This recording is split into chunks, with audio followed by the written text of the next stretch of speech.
La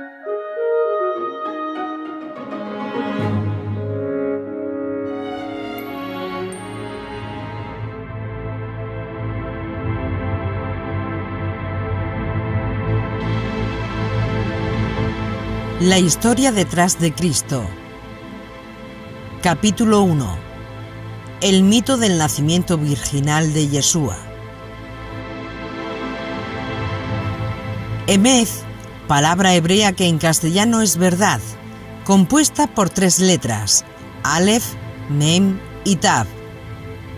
El Aleph y la Tav son la primera y la última letra del alfabeto hebreo, así como el alfa y la omega lo son del griego. Así, el término Emet, verdad, comienza con la primera letra del alfabeto hebreo y termina con la última. Esto llevó a los sabios judíos a encontrar un significado místico en esta palabra. La Aleph, o primera letra de Emet, verdad, indica que Dios es el primero de todas las cosas. No hubo nadie antes que Él, de quien pudiera haber recibido la plenitud de la verdad. La Tav, o última letra, significa de modo semejante que Dios es la última de todas las cosas. No habrá nadie después de Él a quien pueda legarle. Entender la lógica de la lengua hebrea permitirá analizar el texto bíblico desde su contexto original, enfatizando aquellos versículos o pasajes bíblicos que sin el entendimiento de la lengua hebrea no podrían ser entendidos en su verdadera dimensión o intención. La Torá tiene 70 caras donde poder interpretarse, como los 70 miembros del Sanedrín, cuya función era interpretar la ley de la Torá. Esto hace que la interpretación de la Tanaj deba ser realizada en hebreo y con mucho cuidado para comprender su verdadero significado, teniendo en cuenta que en estos escritos podemos encontrarnos contradicciones a simple vista, pero tras analizarlos como es debido, podemos llegar a su verdadera interpretación.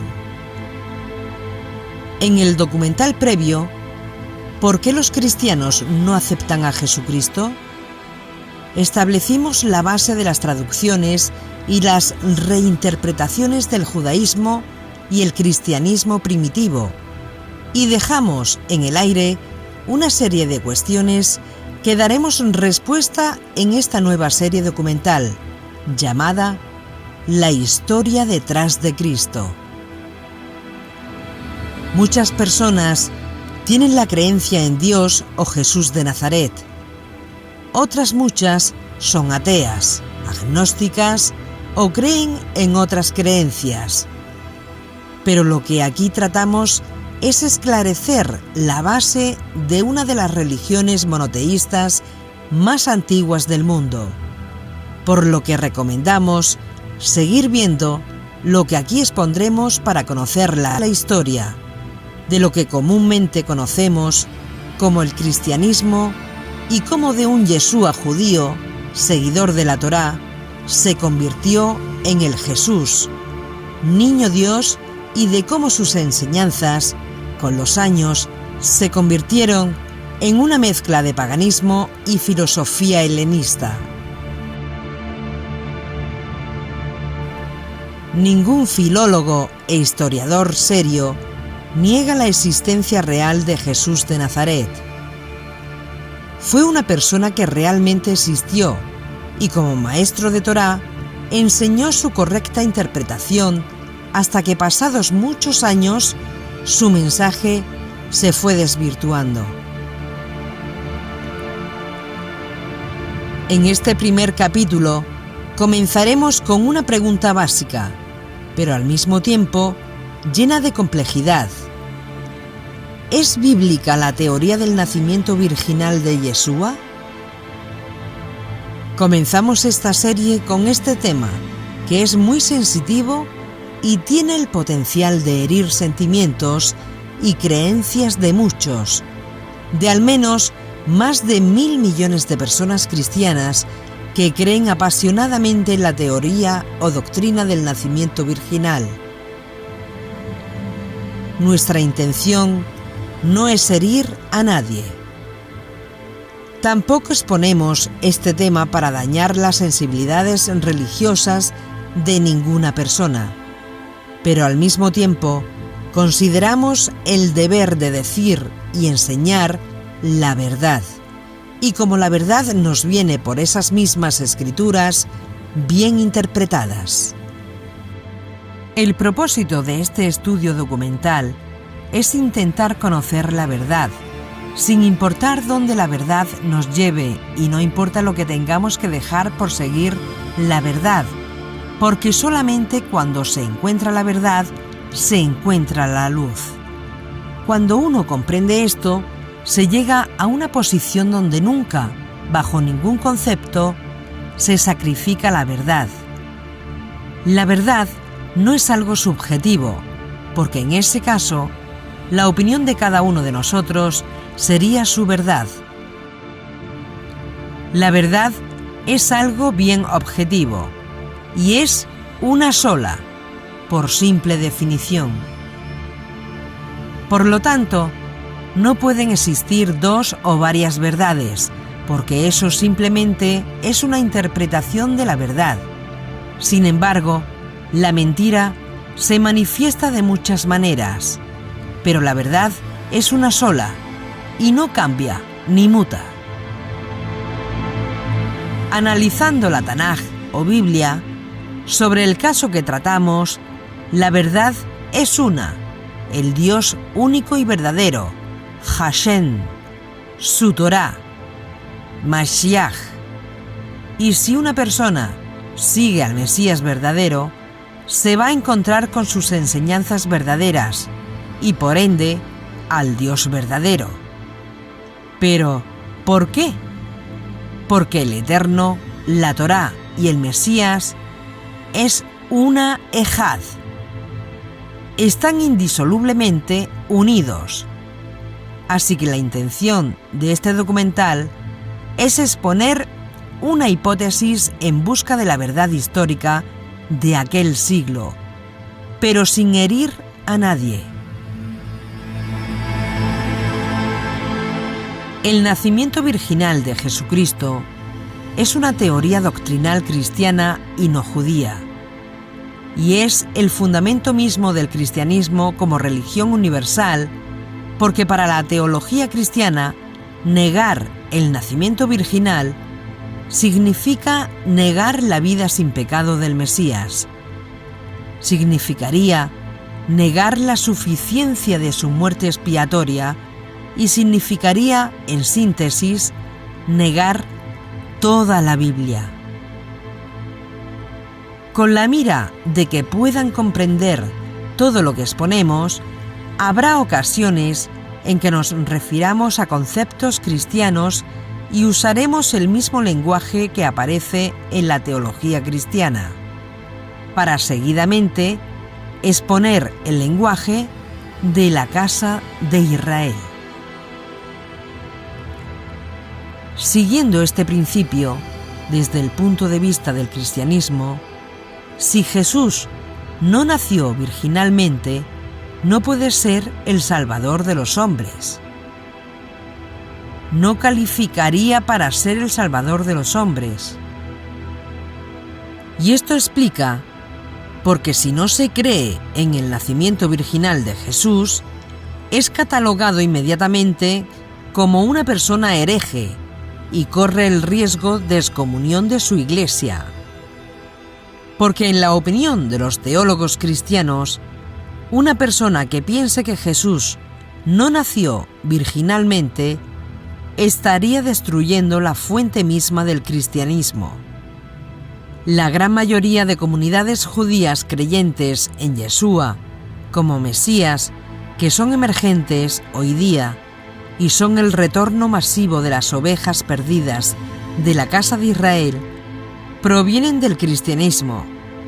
Al regresar, lo que se llama como las ovejas perdidas de la casa de Israel, al regresar a Israel, traen consigo muchas de las creencias y dogmas cristianos arraigados por siglos en la cultura popular, como por ejemplo el dogma de la Divina Trinidad, de cuya matriz surge obligadamente el tema del nacimiento virginal. Y ese arrastre teológico requiere un matiz de nuevo entendimiento a través de estudio riguroso, analizando la cultura hebrea.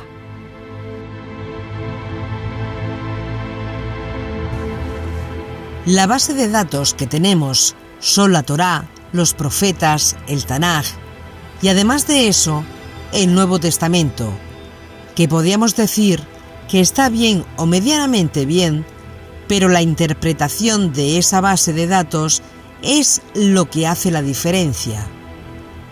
En el caso del Éxodo, por ejemplo, fue relativamente fácil para Moisés sacar a los hebreos de Egipto. Lo que fue difícil para Moisés fue sacar a Egipto del corazón de los hijos de Israel. Y lo mismo podríamos decir ahora.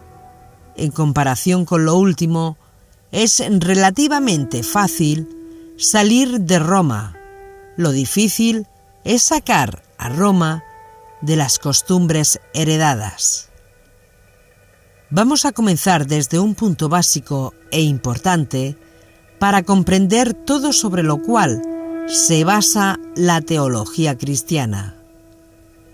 Si hacemos una lectura e interpretación simple de Génesis, leemos que Dios, el Eterno, creó al primer hombre, Adán, sin concepción biológica. Dios creó al primer hombre, varón y hembra los creó. Dios sacó del costado de Adán la primera mujer, Eva, sin usar los medios de concepción natural, como nosotros lo conocemos. Una vez que Dios creó la semilla, Él no crea más semillas.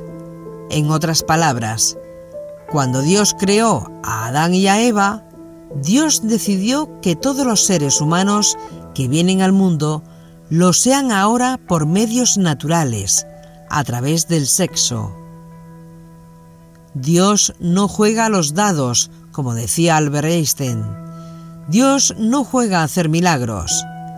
Y sobre esta base, que es un fundamento en el judaísmo, a partir de la creación del primer hombre, se entiende que en la creación de todo ser humano y su llegada al mundo participan tres personas: el padre que inseminó, la madre que lo engendró y Dios que provee el espíritu del hombre. Cuando una persona muere, lo que el padre y la madre proveyó vuelve al polvo de la tierra, de donde fue tomado. Sin embargo, lo que Dios proveyó no vuelve al polvo de la tierra, sino que vuelve a Dios que lo dio, y estará preservado en el lugar designado por la sabiduría divina, hasta el tiempo de la resurrección, como está escrito en la Torá. El espíritu vuelve a Dios que lo dio. Eclesiastes capítulo 12, verso 7. El hombre no da el espíritu, la mujer no da el espíritu, sino que Dios da el espíritu. Y esta es la doctrina judía en la formación de todo ser humano, sobre la cual también se basa el cristianismo. Y es importante tener esto en mente a fin de proveer el concepto judío de la concepción humana. En otras palabras, en el judaísmo bíblico está prohibido cruzar las líneas genéticas que marcan la vida de las especies. En el judaísmo, la idea de que un dios pueda tener relaciones sexuales con una mujer, embarazarla y que surja así un ser, mitad dios y mitad hombre, es un concepto totalmente pagano. es una idea grotesca para la fe judía. Sin embargo, en culturas y religiones fuera del judaísmo, la idea de dioses bajando y teniendo relaciones con seres humanos es visto como algo normal, posible y deseable. Zeus, por ejemplo, según la tradición pagana, tuvo una relación con una mujer y de ahí nació Hércules.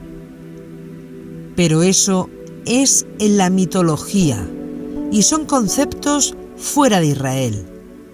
Son ideas que no están dentro de la Torá, dentro de los profetas ni del Tanaj. Y es más, en el Nuevo Testamento encontramos un trasfondo pagano de este hecho cuando el apóstol Pablo, rabino Shaul, llega a una ciudad de Asia Menor en donde había un paralítico. Y cuando Pablo oraba, el paralítico sanó. Cuando la gente vio el milagro de Pablo, que sabemos que no fue Pablo, sino Dios, a través de Pablo, la gente no judía que interpretó ese hecho decían: dioses, bajo la semejanza de hombres, han descendido a nosotros. Pensaban que Pablo era la encarnación de Mercurio y que Bernabé era la encarnación de Júpiter. Hoy día, incluso arrastramos la influencia de ese paganismo en los días de la semana. Porque, ¿de dónde viene la misma palabra miércoles? Proviene del mismo Mercurio. ¿De dónde proviene la palabra jueves? Del mismo Júpiter. Porque los romanos disponían del poder político además del poder religioso y perpetuaron la memoria de sus dioses en el calendario que impusieron a las naciones. Y como estamos viendo, lo que en el judaísmo es impensable, en el paganismo es la forma más normal del mundo mezclar todos estos conceptos. Vamos a dar el entorno judío de la fe y la mentalidad judía de la Torá y los profetas, para que cuando entremos a analizar documentos que son judíos, como es la Biblia, lo hagamos en el entorno apropiado y no en un entorno diferente. Porque si se interpreta en un entorno diferente al original, ahí es donde está el problema. En el judaísmo, con el establecimiento de la monarquía de Israel, para ser rey de Israel, el aspirante tiene que reunir un mínimo de 3 requisitos o condiciones. Para ser rey, primero es que sea varón. La segunda condición es que sea judío de la tribu de Judá, no de la tribu de Benjamín, o de la tribu de Tabulón, o la de Neftalí, sino de la tribu de Judá. Y tampoco puede ser, por ende, un extranjero. La tercera condición es que debe ser descendiente de David, del esperma de David, o sea, de la simiente biológica de David, y si no es así, no califica para sentarse en el trono de David. Es importante conocer esto, porque según la ley judía, solamente el padre da el derecho al trono, no la madre, aunque ésta sea descendiente de David. Si el padre no es descendiente de David, aunque la madre sea descendiente de David, el hijo no puede ser rey de Israel. Por otro lado, cuando se lee la Biblia, no se puede interpretar introduciendo sistemas de interpretación no judíos, y hay que hacer un esfuerzo de interpretación con una mente judía del primer siglo, para protegernos de no interpretar otras cosas. Y es por eso que el rabino Shaul Pablo dice: nosotros tenemos la mente de Mashiach, del Mesías. No la mente de Platón o Aristóteles, sino la mente del Mesías, la mente hebrea, la mente judía, para que puedas moverte dentro de la casa a la cual eres traído, a la casa de Israel. Y es por eso que Pablo de Tarso escribe a creyentes de origen no judío, insistiendo en la importancia de renovar sus mentes. Dice: renueven sus mentes. Despójense del hombre viejo, que tiene ideas engañosas, y tomen un hombre nuevo creado en Yeshua, el Mesías. Y para que no haya dudas sobre esto que estamos insistiendo, Pablo de Tarso dice: si alguno está en Mashiach, una nueva persona es. Las cosas viejas debes dejarlas atrás, porque ahora todas son nuevas. En otras palabras, estamos intentando exponer en síntesis dos sistemas de pensamientos, dos mentalidades, dos realidades, dos mundos, dos métodos de interpretación. Y hay que desechar el método de interpretación que no proviene de la casa de Israel para interpretar correctamente las Escrituras. Para interpretar las Escrituras correctamente, hay que saber cómo y qué pensaban los judíos de aquellos días y cuáles eran sus doctrinas. Porque, como dicen los maestros de la ley, la idolatría es tan sutil que en el menor descuido se introduce en la mente y contamina todo el pensamiento correcto de la Escritura que puedas tener. Es dentro de este mundo de Yeshua, de los profetas y de la Torá que tenemos que analizar el nacimiento virginal. ¿Pero de qué estamos hablando cuando hablamos de nacimiento virginal? Hacemos hincapié en el hecho de que cuando estemos mencionando conceptos cristianos, utilizaremos vocabulario que aparece en la teología cristiana, no porque lo compartamos, sino por ser fiel a la verdad académica que está detrás. Cuando hablamos de nacimiento virginal, nos estamos refiriendo a una teoría doctrinal cristiana por la cual Yeshua, o Jesús de Nazaret, fue concebido, no por los medios normales que todos los hombres somos concebidos, es decir, con la participación de un hombre que provee el esperma, una mujer el óvulo y la participación de Dios que provee el espíritu. Sino que en el caso de Jesús de Nazaret, según esos dogmas y doctrinas, nació de una virgen, de la Virgen María, sin que mediara en el acto ninguna participación de varón alguno, sin que mediara en el acto la participación de José, su marido. Y así la concepción de Jesús fue sin padre humano, contrario al proceso natural, sino que José fue reemplazado por el Espíritu Santo, y por tanto María concibió en su seno divinalmente. Y consecuentemente el resultado de ello es el Dios hombre, Jesús de Nazaret, el Cristo o Dios cristiano. Y sobre esta base, la teología cristiana enseña que en realidad el nacimiento de Jesucristo no fue su nacimiento, fue su encarnación. Y por tanto, Jesús es 100% Dios, como si no tuviera nada de hombre, y 100% hombre, como si no tuviera nada de Dios. En el lenguaje de la Iglesia, Jesús es Dios de Dios, luz de luz, engendrado, pero no creado. El hombre Dios. De ahí se desprende, por supuesto, otras teorías cristianas, como es el caso de la Inmaculada Concepción de María.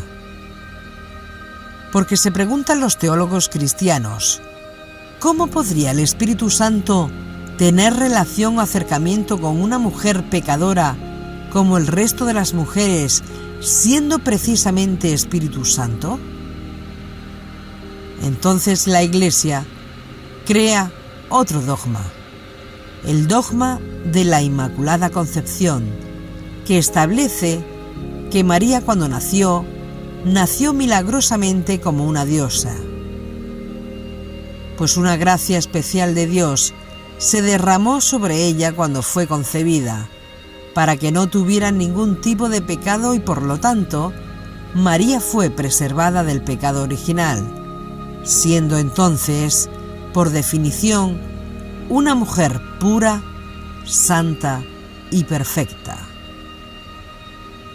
O sea, en el lenguaje de la Iglesia, esto es lo que tenemos y citamos. Declaramos, proclamamos y definimos la doctrina que sostiene que la Beatísima Virgen María fue preservada inmune de toda mancha de la culpa original en el primer instante de su concepción, por singular gracia y privilegio de Dios Omnipotente, en atención a los méritos de Cristo Jesús, Salvador del género humano. Esto está revelado por Dios y debe ser por tanto firme y constantemente creído por todos los cristianos.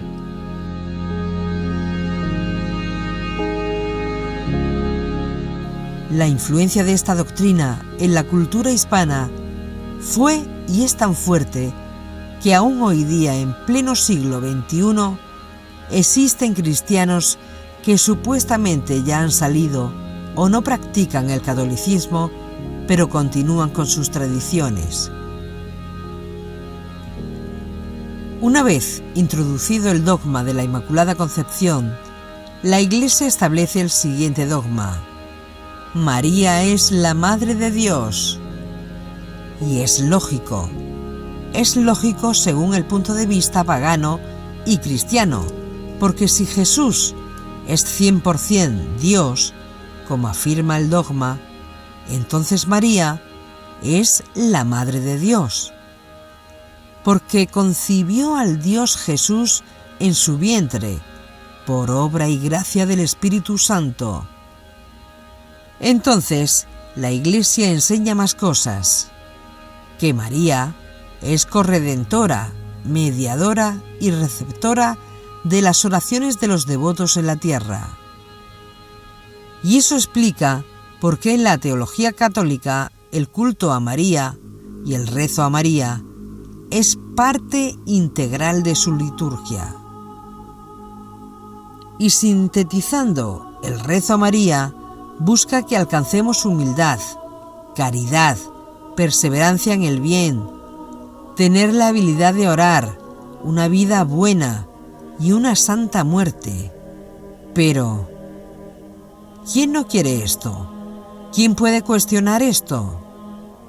El propósito es bueno, pero la metodología es incorrecta. La intención es buena, pero la forma está incorrecta. El deseo es bueno, pero la manera de alcanzarlo es incorrecta. Cuando la intención es buena, pero el medio escogido es malo, entonces se complican las cosas. Lo santo del propósito es extraordinario, pero la metodología es incorrecta. Y a este dogma, la Iglesia tiene que añadir dos conceptos más para asegurar su doctrina. La virginidad de María les sirve para negar la participación de José todo el tiempo. María, por tanto, fue virgen antes del parto, durante el parto y después del parto. En otras palabras, ni siquiera después de haber dado a luz, perdió su virginidad. Pero la Iglesia se ve en la necesidad de crear un dogma más, porque una cosa va llevándote a la otra.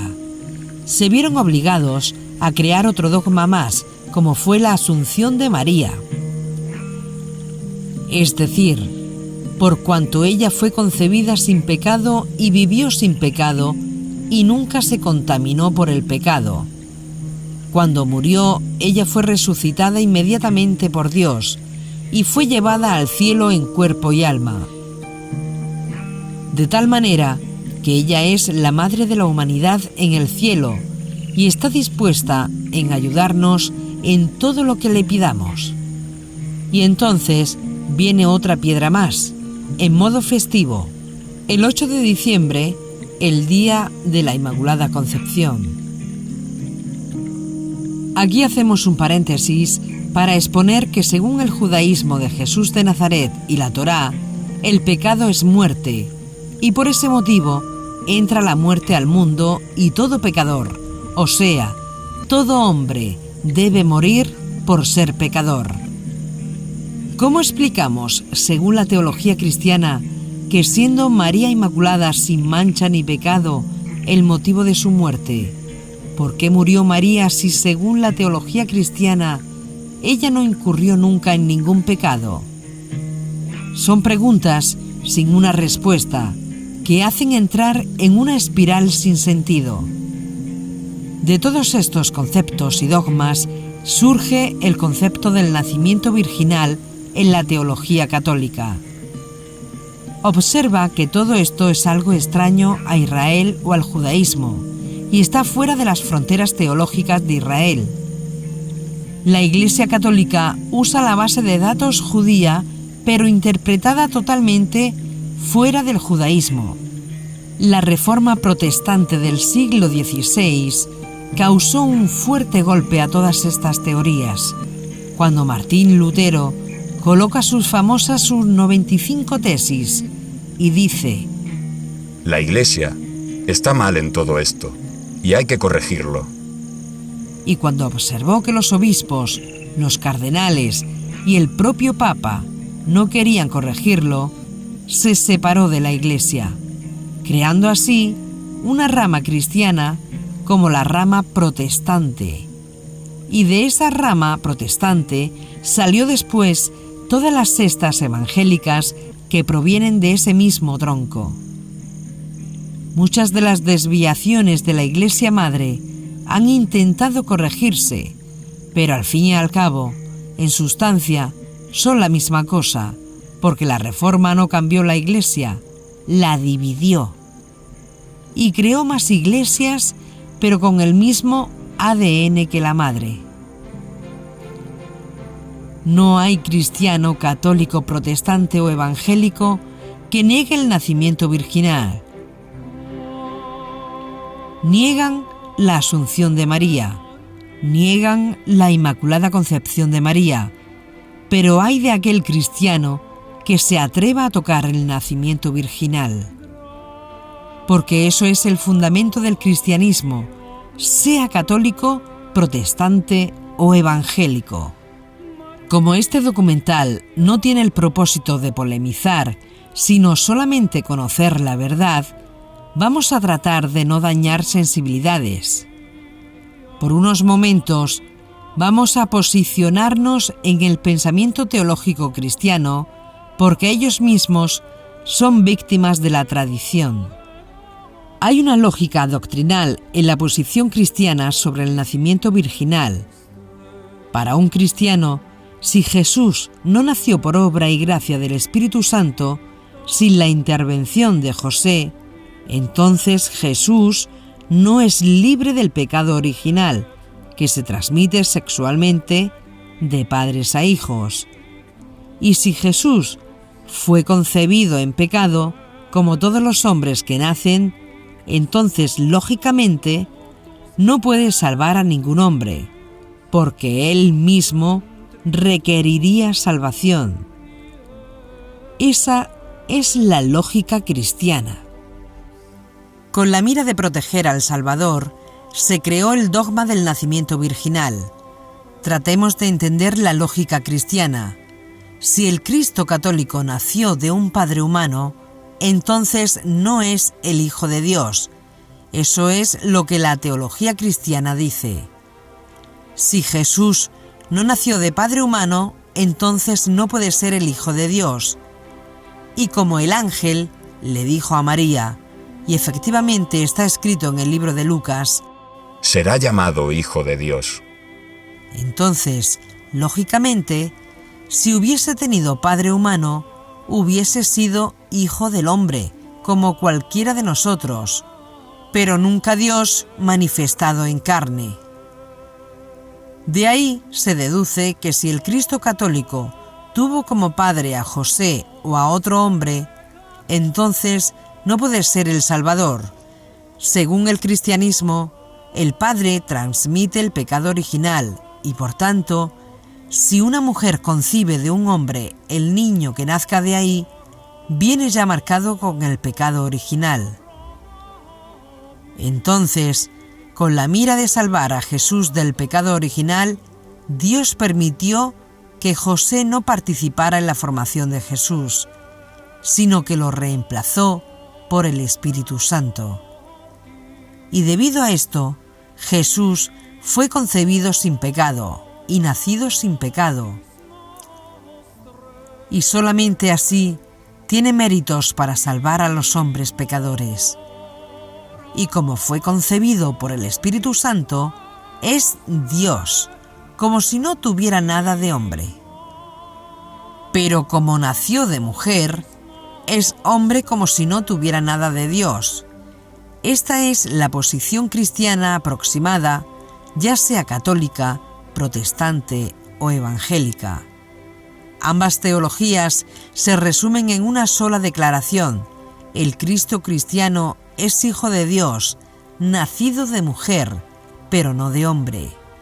Dios manifestado en carne, y el nacimiento virginal es lo único que puede garantizar y explicar este misterio. Pero claro, los cristianos protestantes y evangélicos están en serios problemas en un debate con un católico, porque un católico podría decirles a un protestante o evangélico: si negáis la Inmaculada Concepción de María, ¿cómo explican entonces que aunque haya sido el Espíritu Santo el que reemplazó a José en el embarazo, Jesús mismo no fue manchado por el pecado original que ya estaba en María misma? Por este motivo, hay que reconocer que la teología católica de la Inmaculada Concepción de María tiene una mejor lógica que la teología protestante o evangélica. Pero por supuesto, aquí vamos a dar un giro de tuerca, o un giro de 180 grados. Porque la pregunta ahora, preguntada a los tres grupos católicos, protestantes y evangélicos, sería: si el Espíritu Santo es la tercera persona de la deidad, entonces la segunda persona de la Trinidad. Jesús fue engendrada por la tercera persona de la Trinidad. Entonces, ¿de quién es hijo Jesucristo? ¿Del Padre, que es la primera persona de la Trinidad, o del Espíritu Santo, que es la tercera persona de la Trinidad? Si decimos que Jesús es hijo de Dios Padre, ¿cómo explicamos que fue concebido por el Espíritu Santo? Y si decimos que es el Hijo del Espíritu Santo, hay un serio problema, porque Ruach en hebreo es femenino. Ruach HaKodesh, o Espíritu Santo, es femenino en hebreo, no es masculino. Así que no importa cómo lo pongas, el asunto se les complica seriamente a los teólogos cristianos. Y es por esta razón que el tema se vuelve un argumento circular que no tiene fin. Pero, ¿por qué sucede esto? La respuesta es simple: por acercarse a las escrituras judías con una mentalidad no judía y con una metodología no judía de interpretación de las escrituras. La propuesta correcta sería: si las escrituras son un banco de información judía, acercarse a ellas con una mentalidad no judía y con un sistema de interpretación ajeno y extraño a la fe judía nos va a llevar siempre a una peligrosa desviación de la verdad de la Torá. No porque la Torá o el Nuevo Testamento esté mal, sino porque la metodología de interpretación está mal. El mundo cristiano es totalmente diferente al mundo judío, y cuando una persona se acerca a las verdaderas enseñanzas de Yeshua, debe dejar totalmente ese mundo, conceptos y forma de pensamiento helenista y filosófico pagano. Y debe de comprender que en el judaísmo, que es de donde provienen las enseñanzas de Jesús, hay otra forma de pensar totalmente diferente. Cuando leemos la teología cristiana, tenemos una idea del asunto, pero todo está confuso, tergiversado y corrupto. Se requiere corrección y rectificación al documento original, usando la metodología correcta para acomodar lo judío con lo judío, lo espiritual con lo espiritual y la historia con lo histórico. Pero cuando se acomoda lo judío con lo no judío y se acomoda lo espiritual con lo material y lo histórico con lo doctrinal, estamos creando un híbrido teológico que no tiene sentido. Y por ser esto así, el judaísmo no acepta los reclamos teológicos del cristianismo, y esa es la razón por la que el judaísmo no acepta al Jesús cristiano. Es inadmisible doctrinalmente para el judaísmo, mucho menos aceptar al Cristo cristiano, que es una desfiguración del Mesías judío, y más bien es la antítesis del Mesías judío. Y como está escrito en el Nuevo Testamento, cualquiera que niegue que Yeshua es descendiente biológico de David es el antimesías. Yeshua, el Mesías judío, ha sido algo así como secuestrado por Roma, desfigurado totalmente, despojado de su dignidad real y de su mesianidad verdadera. Hasta ahora hemos visto dos sistemas de interpretación, el judío y el cristiano. Hemos visto la definición cristiana del concepto del nacimiento virginal y también vimos las implicaciones que esta teoría tiene en la teología cristiana católica y en los protestantes. Cuando nos acercamos a la información que existe en el Nuevo Testamento judío sobre el nacimiento de Yeshua y se usa el sistema de interpretación judío de las Escrituras, ¿a qué conclusiones llegamos? La respuesta es muy simple. Llegamos a una conclusión totalmente opuesta a la conclusión cristiana, pero esto requiere un análisis que vamos a introducir a continuación. La primera cosa que hay que comprender para responder esta pregunta es el asunto del matrimonio judío en los días del Segundo Templo. Y esto es muy importante conocerlo para comprender todo el contexto. La boda hebrea, el matrimonio en sí, se conoce como Kiddushim. Es una palabra que quiere decir separación o santificación. Un hombre y una mujer que han sido separados el uno para el otro. En el matrimonio judío de los días bíblicos, dos eventos muy importantes y diferentes se daban. Uno se conoce con el nombre de Erusín y el otro evento se conoce con el nombre de Nisuín.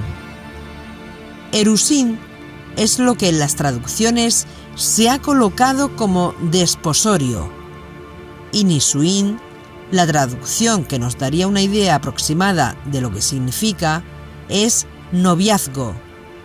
No es lo mismo, pero para tener una idea del término.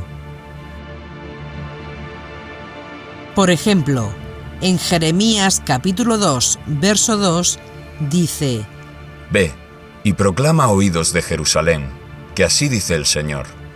Recuerdo el amor de tu juventud, tu cariño, en los días de tu desposorio. Días de Erusín, cuando me seguías por el desierto por tierras no cultivadas.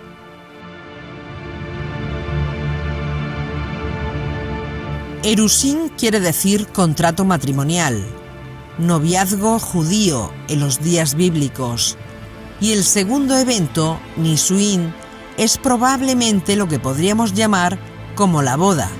Se dice, venid juntos bajo la jupá, y consumar el matrimonio por medio de la primera relación sexual. Kiddushin comienza cuando el padre del novio escoge o selecciona a la novia para su hijo. Ahí comienza la elección. Si la muchacha acepta, el padre hace una ofrenda al padre de ella, que es pactado entre las partes con un documento legal que es firmado. Ese documento legal que se firma se llama ketubá, que viene de ketú, de escritura, o lo que está escrito, o sea, el contrato matrimonial. Ese contrato se leía en voz alta, frente a dos testigos, como la propuesta del novio a la novia. El objetivo de la ketubá es proteger a la novia, porque en el evento el novio se casa con ella, y si después se divorcia de ella o la echa de su casa, esa mujer no se queda en la calle y sin nada. Para divorciarse de ella, él tiene que cumplir lo que está escrito en la ketubá. Digamos que es como un contrato.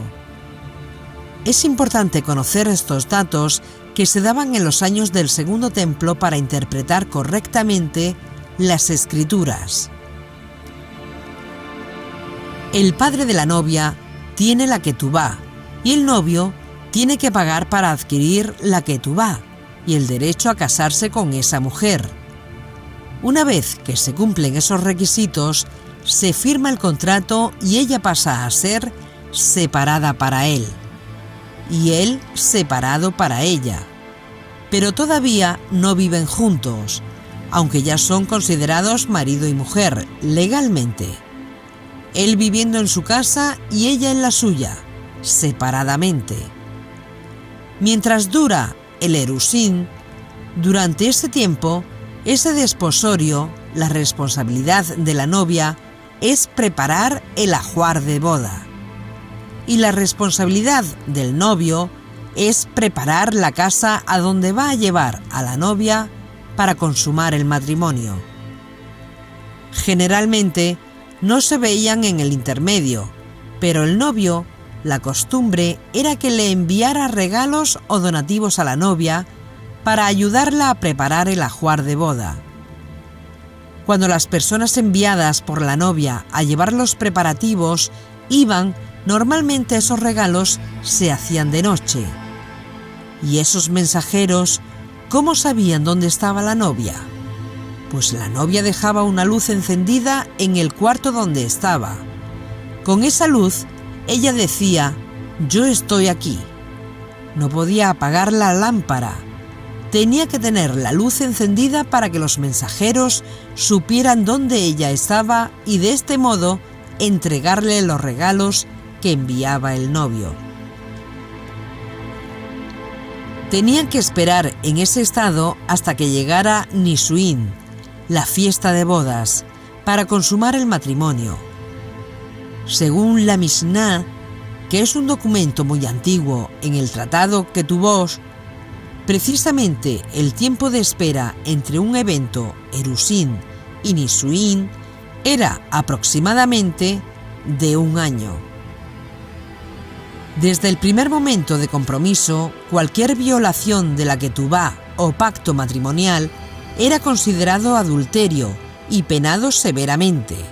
Es más, se penaba más severamente al novio si violaba la ketubá antes de estar juntos que después de estar juntos.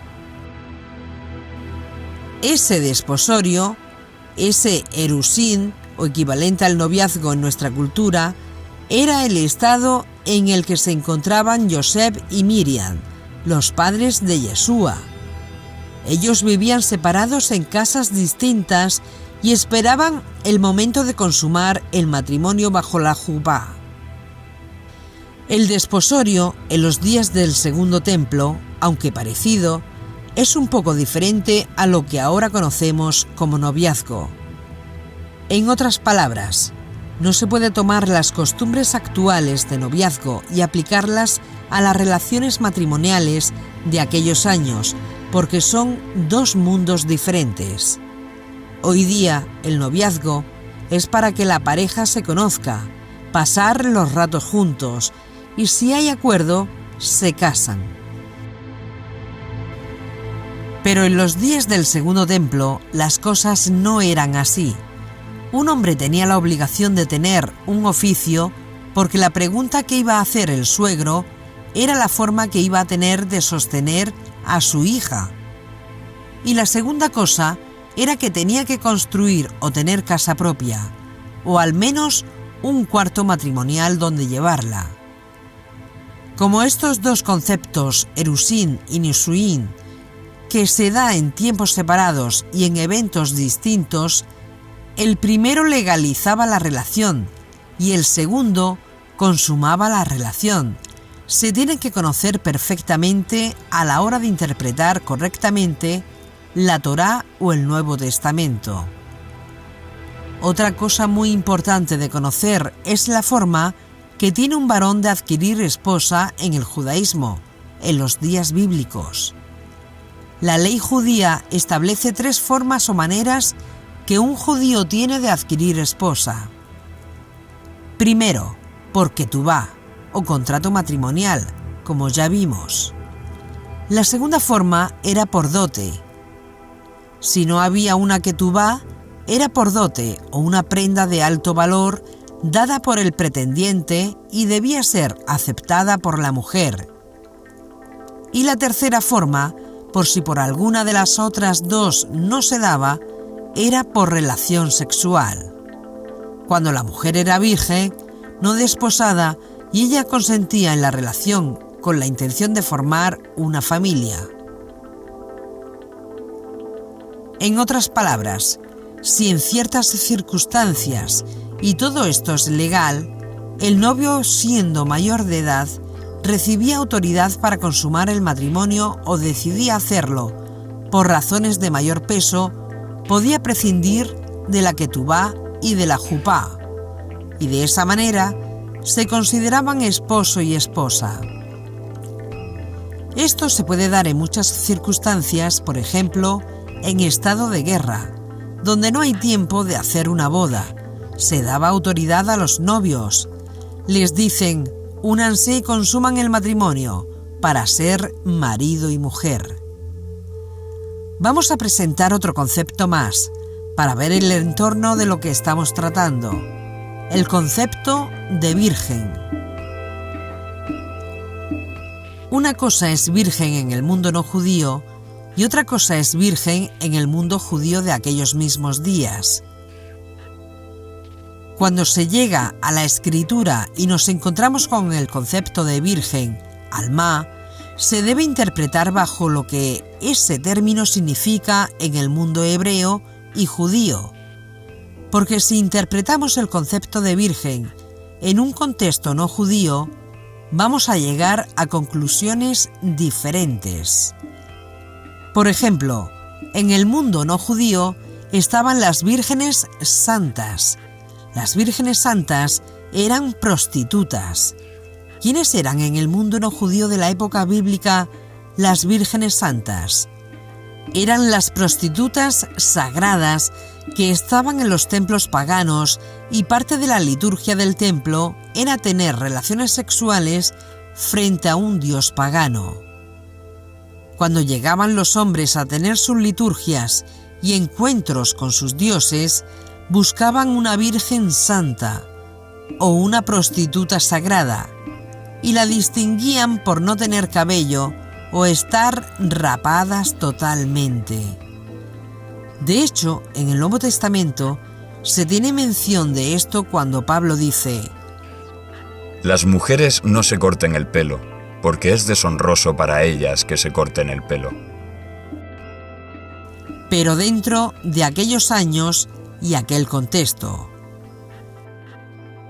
Muchas de esas prostitutas se convierten al Dios de Israel y les dice Pablo: déjense crecer el cabello para que no las confundan con prostitutas.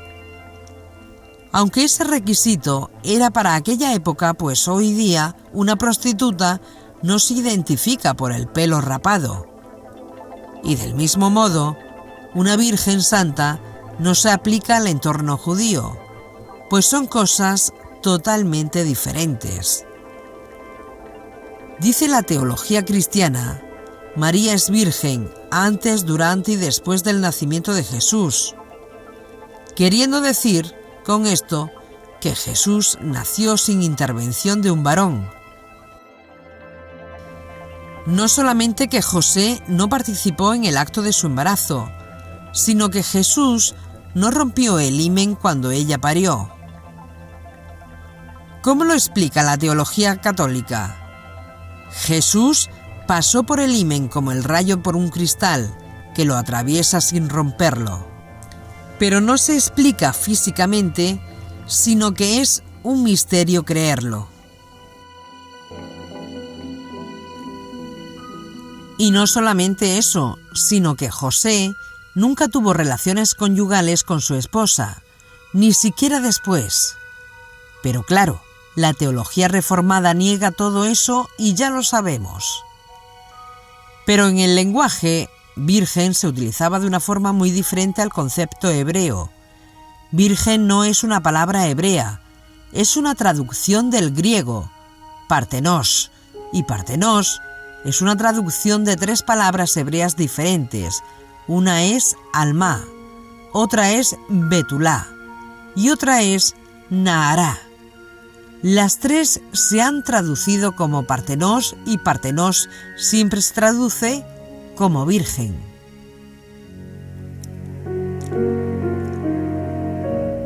Cuando se entra en una traducción de las Escrituras, del Tanaj o del Nuevo Testamento en griego y te encuentras la palabra virgen, detrás está el griego partenos, pero detrás en hebreo ¿está naará, betulá o alma? Porque si no se conoce esto, se va a interpretar mal. Entonces, ¿qué es lo que está detrás en el caso de María? Está detrás la palabra hebrea alma y no betulá, ni naará. Y eso coincide con la misma palabra hebrea que aparece en la profecía de Isaías 7, donde dice: He aquí la alma, concebirá y dará a luz un hijo.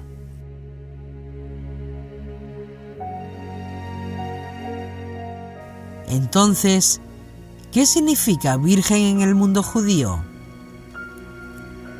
Y esto es muy importante conocerlo. Todo depende de si estamos en presencia de naará, de betulá o de alma. Esas 3 cosas. Una mujer que nunca ha tenido relaciones sexuales puede ser vista como betulá, porque no hay experiencia sexual, sino incapacidad, y nunca ha conocido varón. Tiene capacidad para reproducirse, pero nunca ha conocido varón. Otra es alma, que es una joven que no ha alcanzado todavía la edad de la pubertad y no ha tenido todavía su primera menstruación y todavía no ovula y no puede concebir. Y está naará, que es una niña muy pequeña de 3, 4 o 5 años. Entonces la Misná nos dice: ¿qué se entiende por virgen? Aquella que jamás ha tenido una menstruación aunque esté casada. Y aquí está el punto clave. En el judaísmo, una mujer puede ser llamada virgen aunque esté casada, si no ha tenido menstruación. Virgen es una mujer que no ha visto sangre, ni incluso si ha tenido hijos y no ha visto menstruación, y aún así se considera virgen. Entonces, naará es niña, alma es jovencita que todavía no ha tenido menstruación o regla, y betulá es joven que ya ha tenido su primera regla. Miriam o María era una alma, o sea, que todavía no ovulaba y no había tenido su primera menstruación. Y recuerde que en los días bíblicos los matrimonios se podían hacer en personas muy jóvenes, en etapas muy tempranas de la vida. Si la novia era menor de edad, menor de 12 años, se esperaba hasta los días de su pubertad. Y como ya explicamos, normalmente se daban 12 meses entre un evento y el otro evento. En el caso de que la chica no menstruara aunque estuvieran casados, se le daba el tiempo para que viniera su primera menstruación y entonces se consumaba el matrimonio. Una muchacha podía casarse y cohabitar con su marido antes de alcanzar la pubertad. Cuando se ovula y consecuentemente viene la menstruación, se consuma. Ese es el concepto y la idea. Dice la Mishnah en el Tratado Nidá 10.1, y leemos de la casa de Shammai y la casa de Hillel. Si una chica que todavía no ha tenido reglas se casa, dice la escuela de Shammai que se le tienen que conceder 4 noches y si las 4 primeras noches que tiene relación sexual con el marido descarga sangre, esta sangre no se considera sangre de menstruación, sino sangre no contaminante de la desfloración. La escuela de Hillel dice hasta que sane la herida de la desfloración, es decir, hasta ese tiempo, el flujo de sangre se considera puro. Si le llega el momento del periodo y se casa, la escuela de Shammai dice que se le concede la primera noche, y en la primera noche se considera la sangre como el efecto de la desfloración, y en la segunda noche como efecto de la menstruación, y ella se vuelve contaminante. La escuela de Hillel, en cambio, afirma hasta el término de Shabbat 4 noches, porque los días de Yeshua, las bodas, eran los miércoles, para que tuviera las 4 noches y coincidiera con la noche de Shabbat. Si ya en casa de su padre había sufrido el periodo, la escuela de Shammai enseña que se le ha de conceder la cópula de obligación, la primera unión. La escuela de Hillel dice que le da toda la noche. Existía esta discusión entre la casa de Shammai y la casa de Hillel en relación a cuántos días se le podía permitir a una novia en esas condiciones de alma para consumar el matrimonio y considerarlo legítimo a los efectos de la desfloración, la menstruación, etc. Cuando consideramos lo que ocurría en aquellos años, cuando colocas estos datos, te das cuenta que en el mundo judío, una muchacha podía concebir, aun cuando era virgen, respecto a la menstruación, es decir, de su primera ovulación. Nosotros podemos tener madres vírgenes, pero no en relación con el himen, sino en relación con si tuvo o no menstruación. Si no tuvo menstruación, se considera virgen aunque haya tenido relación sexual, incluso aunque haya tenido hijos. Si no tuvo menstruación, se considera virgen. Por esta razón, en algunos grupos judíos de aquella época, como los esenios, se prohibía la cohabitación hasta que no hubiera tenido claramente por lo menos 3 periodos menstruales para estar seguros que pudiera concebir. Cuando se colocan todos estos elementos en el estudio, te darás cuenta de cuán importante es tenerlo en cuenta para evaluar la información que vamos a ver ahora y que tenemos en el Nuevo Testamento. Un evento más vamos a ver aquí. En el judaísmo del Segundo Templo, o sea, los días de Yeshua, se creían que una mujer judía Si era virgen, intacta y que nunca había conocido varón, y esto es muy importante, nunca quedaba embarazada en su primera relación sexual. Y ahora veremos el último punto a la hora de interpretar los informes que vamos a encontrar en el Nuevo Testamento sobre el tema de Miriam y Josep, o María y José. Por los escritos de Filón, un maestro judío muy importante en los días previos de Yeshua, y Filón murió 10 años antes del nacimiento de Yeshua aproximadamente, por esos escritos podemos ver lo que se creía o pensaba en aquellos días. Filón nos da una serie de datos que son muy interesantes para entender este tema. Filón relaciona la virginidad con la incapacidad para concebir, y eso nos dice mucho de lo que creían en aquellos días. La esterilidad de la mujer que había pasado la edad de ser fecunda equivalía a virginidad. Por ejemplo, cuando Filón interpreta Génesis capítulo 18, dice: Sara pasó de la condición de mujer a la condición de virgen. Había dejado de ser a la manera de las mujeres. Es decir, ya no menstruaba. Y en ese estado concibió el hijo de la promesa, Isaac. Era creído en el judaísmo del Segundo Templo que cuando ocurre un milagro por el cual una virgen concibe sin poder concebir, ya sea por incapacidad ovular o ya sea por haber pasado el periodo de ovulación, que fue el caso de Sara, el hijo resultante se veía como hijo de Dios, porque se creía que solamente Dios pudo haber causado ese milagro. Esto es muy importante conocerlo. Cuando una mujer que no puede concebir recibía de Dios el milagro de la concepción, el judaísmo dice que ese que nació es un hijo de Dios. ¿Por qué y qué quiere decir que es un hijo de Dios?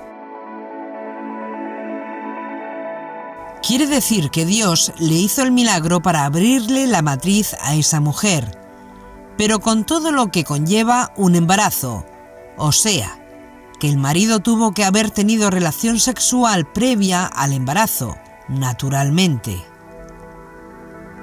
Dice Filón: Isaac, el risueño, es hijo de Dios. ¿Qué quiere decir hijo de Dios? O sea, que como solamente Dios puede abrir la matriz de una mujer que no puede concebir, por las razones que sean, para que conciba bien que le falta la madurez o bien porque ya pasó el periodo, se considera que como Dios mismo dio el poder para que eso ocurriera para Filón y lo que es lo mismo, lo que se creía en aquellos días, el Eterno engendró a Isaac.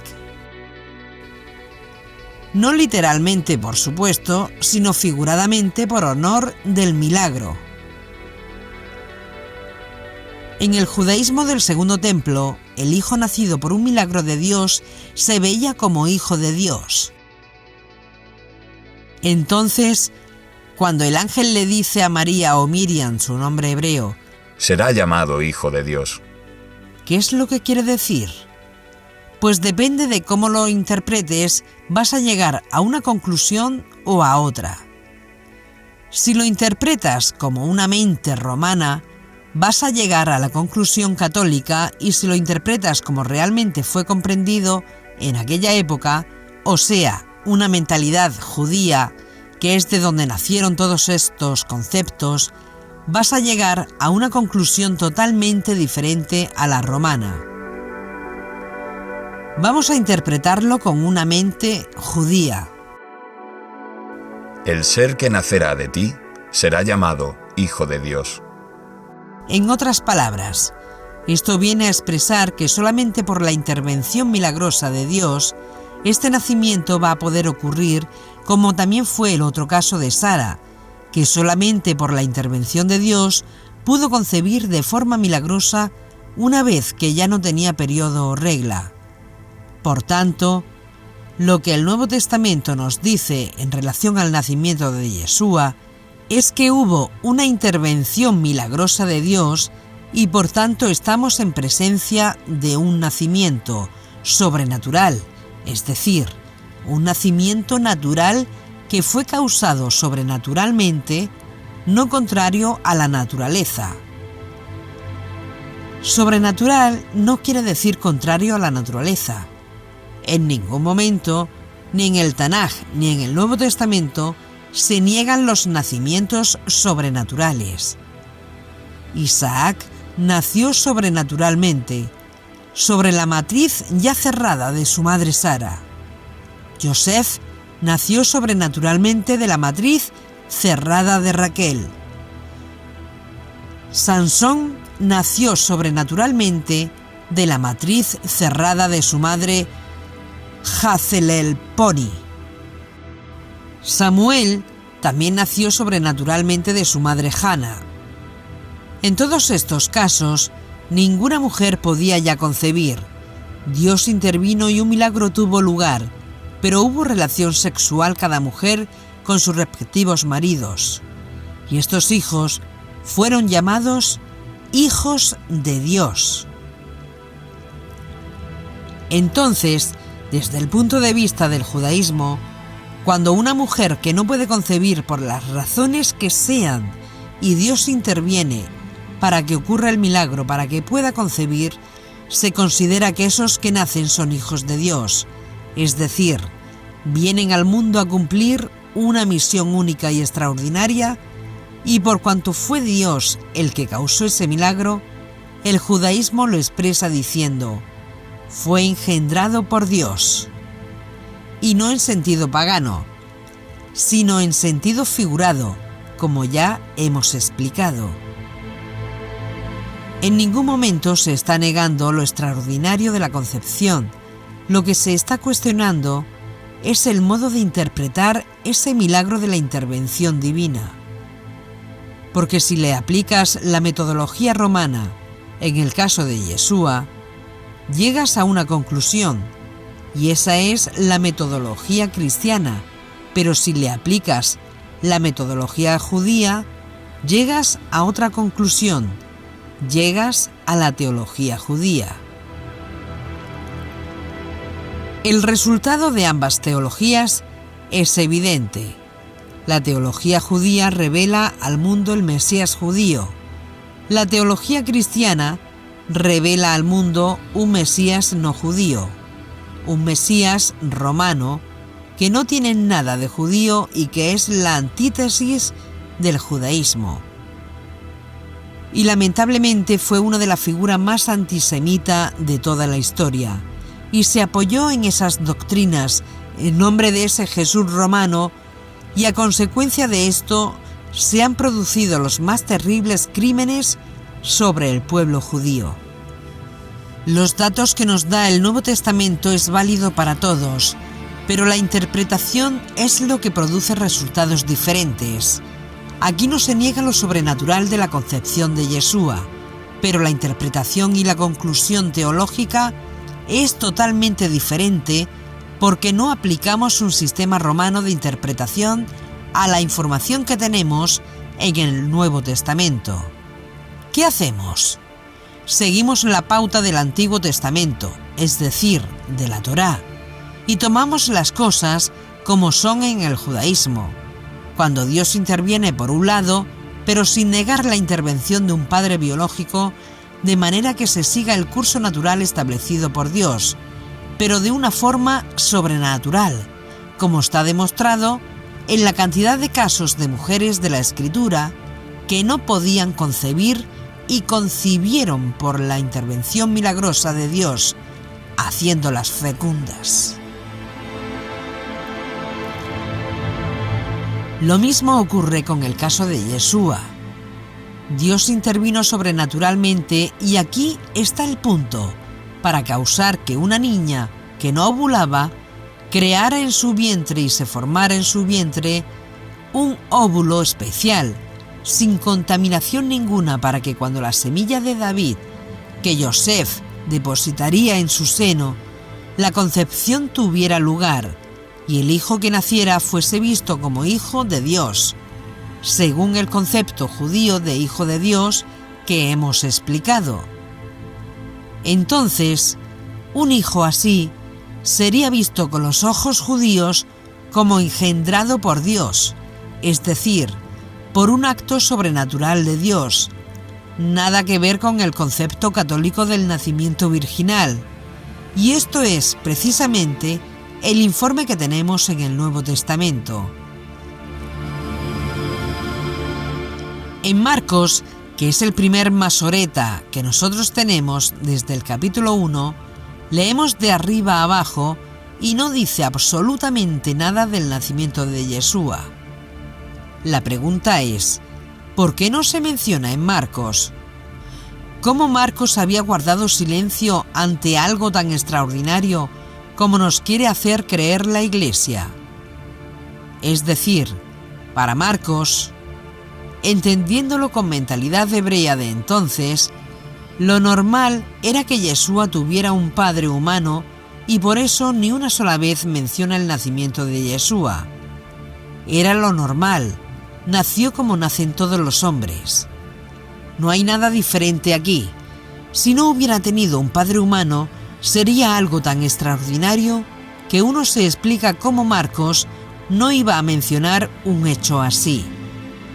Si vamos a Lucas, el segundo masoreta, en el capítulo 1 nos dice mucha información, porque cuando vas al segundo masoreta, Lucas, y te ubicas en el capítulo 1, verso 26, y lo interpretamos según aquellos días, dice: Al sexto mes, el malaj Gabriel fue enviado por Dios a una ciudad de Galilea, cuyo nombre es Nazrat, a una alma judía dada en Erusín, a un varón judío cuyo nombre era Yosef, de la casa de David, y el nombre del alma era Miriam.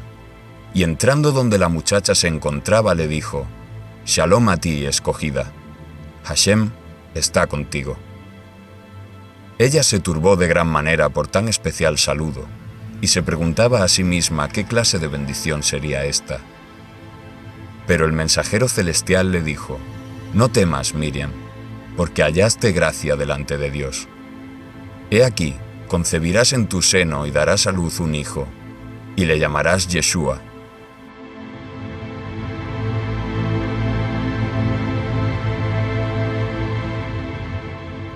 Pero, ¿cómo concibe una mujer en su seno? Continúa. Este será grande, y será llamado Ben-Elión, Hijo de Dios, Hijo del Altísimo, y Hashem, Dios, le dará el trono de David, su padre, y reinará sobre la casa de Jacob por siglos y siglos, y de su reino no habrá final. Fíjese que dice: le dará el trono de David, su padre. Entonces, ¿tuvo o no tuvo padre humano entonces? Tuvo padre. Eso es una profecía que se le dio a David, y si leemos el Salmo 132, dice: El Señor ha hecho a David un firme juramento que no revocará. A uno de tus propios descendientes lo pondré en tu trono. ¿Por qué insiste el ángel que el Espíritu Santo vendría sobre Miriam para causar el milagro sobrenatural? Porque en el judaísmo habían corrientes espurias, como estaban los saduceos, que se desviaron. Había una secta judía que se había desviado y pensaba que ángeles caídos podían tener relación con mujeres y producir gigantes. Entonces, para evitar que alguien fuera a decir que lo que allí ocurrió fue una relación con un ángel caído, dice: fue un espíritu de Dios el que va a causar esto. Y en todo esto podemos entrever lo que el evangelista quería aclarar respecto a otros pensamientos de la época. Leemos en Lucas capítulo 2, verso 7, otra información importante. Y la presencia divina le impulsó a ir al templo, justo cuando entraban los padres del niño Yeshua. Fíjese, dice los padres. ¿Quiénes eran los padres? Capítulo 2, verso 41, dice: Y cada año, en la fiesta de Pesaj, sus padres subían a Jerusalén. No dice su mamá y José, dice sus padres. Por eso, esto es muy importante. Mateo capítulo 1, verso 16, dice: Matán engendró a Jacob, y Jacob engendró a Joseph, y Joseph, quien estaba casado con Miriam, engendró a Yeshua, llamado el Mesías. Entonces, ¿quién engendró a Yeshua? Fue José. En todo ese capítulo podemos ver la descendencia paterna de Yeshua para demostrar su descendencia del rey David. ¿Y quién creó el milagro de una niña que no ovulaba para que la semilla de David que estaba en Joseph pasara? Dios mismo. Por eso es hijo de Dios y por eso Dios es su padre. Pero no en el sentido católico, sino en el sentido judío. Y es muy importante tener ese dato. Ahora, siguiendo analizando, Juan en el capítulo 1, verso 45 dice: Y lo primero que hizo Felipe fue buscar hasta encontrar a Natanael, y le dice: Hemos hallado a aquel de quien escribió Moshe en la Torá y de quien se habla en los Nevim, profetas, a Yeshua ben Yosef. Yeshua, hijo de Yosef. No podemos tenerlo más claro. Yeshua ben Yosef no dice hijo de Miriam, sino hijo de Yosef. Capítulo 6 de Yohanan. Juan, verso 42, dice: ¿No es este Yeshua, hijo de Yosef, cuyos padre y madre conocemos? Yeshua, hijo de Yosef. ¿Qué dice Pablo de Tarso? Vemos en Romanos capítulo 1. Shaul, siervo de Yeshua el Mashiach, llamado a ser apóstol, apartado para la promesa de la redención de Dios que él había prometido antes por sus profetas en las Sagradas Escrituras, acerca de su amado nuestro Adón Yeshua HaMashiach, que era del linaje de David, vía biológica. Según la carne, es decir, del linaje de David por vía biológica. Y ahora conoce que a partir de la monarquía de David, ¿quién puede aspirar al trono de David cumpliendo los 3 requisitos?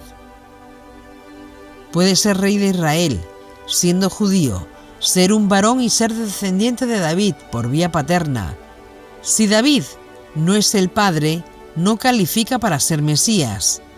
¿Qué pasa si Joseph, que es el que le garantiza a Yeshua ser descendiente del trono de David, le quitas de en medio? Además de toda esta información que está en el Nuevo Testamento, tenemos el testimonio histórico de los ebionitas. Los ebionitas eran judíos de Israel, creyentes en Yeshua, de los cuales tenemos registros históricos hasta el siglo III después de Yeshua, y afirmaban que tenían la firme convicción de que Yeshua era el Mesías, hijo de Yosef e hijo de Miriam. Pero por supuesto, cuando la Iglesia se encontró con ellos, la Iglesia los declara herejes, puesto que ellos no creían en el nacimiento virginal. Entonces, ¿qué tenemos? Tenemos la ausencia del tema por parte de Marcos, que indica que Yeshua nació como nacen todos los hombres. Tenemos a Lucas, que claramente indica que Joseph fue el padre de Yeshua. Mateo indica que Joseph fue el padre de Yeshua. Juan afirma que Joseph fue el padre de Yeshua. Pablo de Tarso afirma que Yeshua es descendiente de David, biológicamente. Es decir, por vía paterna, la única forma que podía ser auténtico aspirante al trono de David.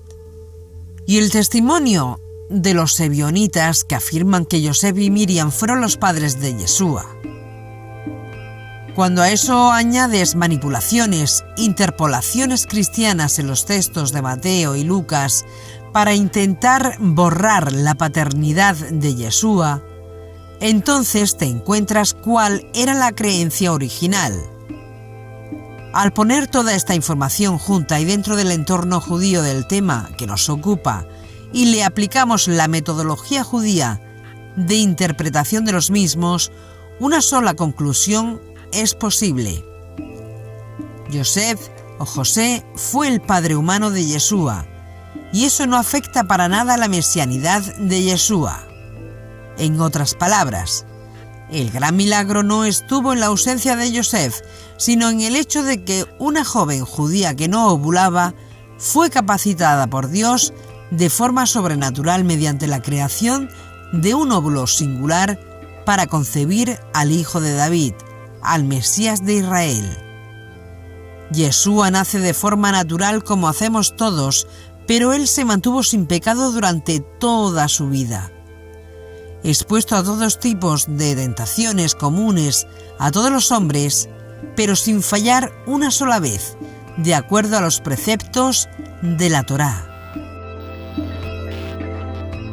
Y eso es exactamente lo que nosotros tenemos en el Nuevo Testamento, porque si vamos al capítulo 7 de la carta a los Hebreos, a partir del verso 26, leemos lo siguiente. Y es evidente que tal Cohen Hagadol nos convenía, Kadosh, santo, inocente, puro, separado de los pecadores y exaltado por encima de los cielos, que no tiene necesidad cada día, como los actuales sacerdotes, de ofrecer primero sacrificio por sus propios pecados y luego por los del pueblo, porque esto hizo una sola vez para siempre, ofreciéndose a sí mismo. Porque la ley sacerdotal constituye sumos sacerdotes a hombres rodeados de debilidad, mas la palabra del juramento dada después de la promulgación de la ley al Mesías, quien ha sido perfeccionado para siempre. ¿Y cómo fue perfeccionado para siempre? Capítulo 5, verso 1, dice: Porque todo Cohen Hagadol, tomado de entre los hombres, es afirmado en el cargo a favor de los hombres en lo referente a Dios. Continúa en verso 7. Y fue el Mashiach quien en los días de su carne ofreció oraciones y plegarias con fuerte clamor y lágrimas al que podía librarlo de la muerte, y fue oído a causa del temor reverente que tenía hacia el Eterno. Y aunque era hijo, por lo que padeció, aprendió la obediencia. Prestemos atención. Yeshua no vino a este mundo obediente, sino que aprendió la obediencia. Yeshua no vino programado para obedecer, porque si Yeshua vino programado para obedecer, ¿qué mérito puede haber ahí? Todo sería un embuste, una mentira, una obra de teatro. Sería igual a una computadora o una máquina que vino para hacer todas las cosas derechas, sin posibilidad de equivocarse. Y eso no tendría mérito. ¿Dónde está el mérito? El mérito está en la elección. Donde no hay elección, donde no hay libertad, no hay mérito. Aunque era hijo, por lo que padeció, aprendió la obediencia, y habiendo sido perfeccionado, llegó a ser Padre de eterna salvación para todos los que se sujetan a su autoridad, y fue proclamado por Dios, sacerdote por la palabra dicha por Melquisedec. Recuerde lo que dijimos al comienzo de este documental. Para un cristiano, si Jesús no ha nacido sin obra y gracia del Espíritu Santo, sin la intervención de José, entonces no es libre del pecado original que se transmite sexualmente de padres a hijos. Y si Jesús fue concebido en pecado como todos los hombres, entonces no puede salvar a ningún hombre, porque él mismo requeriría salvación. Con la mira entonces de proteger al Salvador, se creó el dogma del nacimiento virginal. Este temor, que es natural en el mundo no hebreo judío, no tiene lugar ni cabida en el mundo judío. Y los judíos creyentes que Yeshua es el Mesías no tienen que recurrir al malabarismo de la filosofía ni a los conceptos paganos para garantizar la mesianidad de Yeshua, ni su capacidad, ni suficiencia para redimirse, sino todo lo contrario, que solamente siendo lo que fue, concebido como fue concebido y vivió como él vivió, es que reúne los méritos y credenciales requeridas por la Torá para ser nuestro hermano, que redime a su hermano caído.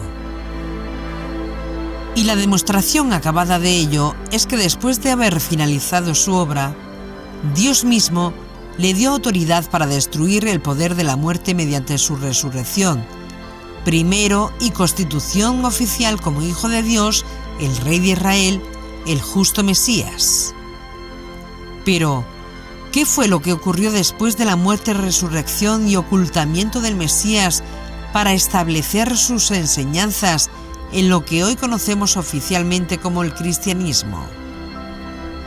¿Cómo fue visto Yeshua 100, 200 o 300 años después por personas no judías en un contexto completamente diferente y en una cultura totalmente distinta?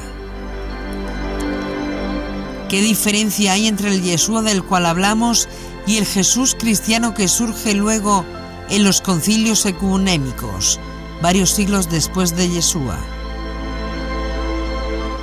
¿Cómo Yeshua fue transformado del profeta judío de corte o estilo apocalíptico con una misión mesiánica al Jesús cristiano?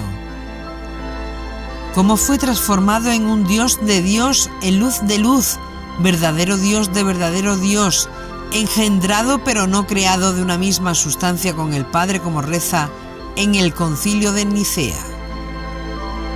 Todas estas preguntas daremos respuesta en el siguiente capítulo de esta serie documental llamada La historia detrás de Cristo, capítulo 2, creando un falso Mesías y una nueva religión.